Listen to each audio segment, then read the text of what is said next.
வணக்கம் தமிழ் மக்களே, இன்னையோட சினிமா அப்டேட்களை பார்க்கலாம் வாங்க.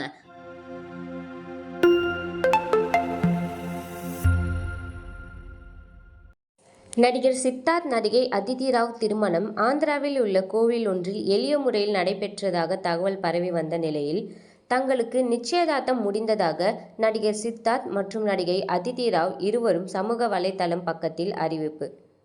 நடிகர் சூர்யா, சமந்தா, வித்யுத் நடிப்பில் வெளியான அஞ்சான் திரைப்படம் ரீ-ரிலீஸ்க்காக மீண்டும் எடிட் செய்யப்படுவதாக இயக்குனர் லிங்குசாமி தகவல்.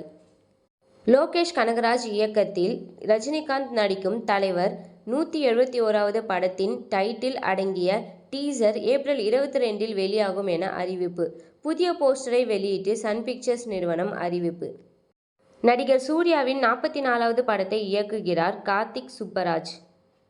இசைஞானி இளையராஜாவின் வாழ்க்கை கதையை படமாக எடுக்க உள்ளனர். அதில் இளையராஜாவாக தனுஷ் நடிக்க உள்ளார். இப்படத்தை அருண் மாதேஸ்வரன் இயக்க இசைஞானி இளையராஜாவே இப்படத்திற்கு இசையமைக்க இருக்கிறார். இப்படத்தின் பணிகள் அண்மையில் பூஜையுடன் தொடங்கியது. உலக நாயகன் கமல்ஹாசன் தான் திரைக்கதை அமைக்க உள்ளதாகவும் அறிவிக்கப்பட்டுள்ளது. மேலும் இந்த பயோபிக்கில் ஏ.ஆர். ரஹ்மான், வைரமுத்து, மணிரத்னம், ரஜினிகாந்த், கமல்ஹாசன் ஆகியோரின் கதாபாத்திரங்களும் இடம்பெற உள்ளதாக கூறப்படுகிறது. அதேபோல் ஏ.ஆர். ரஹ்மான் கதாபாத்திரத்தில் நடிக்க நடிகர் சிம்புவிடம் பேச்சுவார்த்தை நடைபெற்று வருகிறதாம். இது தவிர மணிரத்னம் கேரக்டரில் நடிக்க மாதவனை நடிக்க வைக்க திட்டமிட்டுள்ளதாக கூறப்படுகிறது. வைரமுத்து கேரக்டரில் நடிகர் விஷாலை நடிக்க வைக்க படக்குழு திட்டமிட்டு உள்ளதாக கூறப்படுகிறது. இதன் மூலம் இளையராஜாவின் வாழ்க்கை வரலாறு ஒரு பயோபிக் மல்டி ஸ்டார் படமாக உருவாக உள்ளது போல் தெரிகிறது.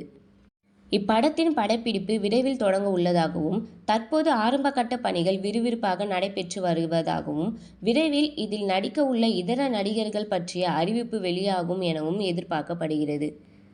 இது போன்ற சினிமா அப்டேட்களை ஷார்ட் அண்ட் ஸ்வீட்டாக தெரிஞ்சுக்க மறக்காம எங்கள் சேனலை சப்ஸ்கிரைப் பண்ணுங்க. தேங்க்யூ ஃப்ரெண்ட்ஸ், பாய்.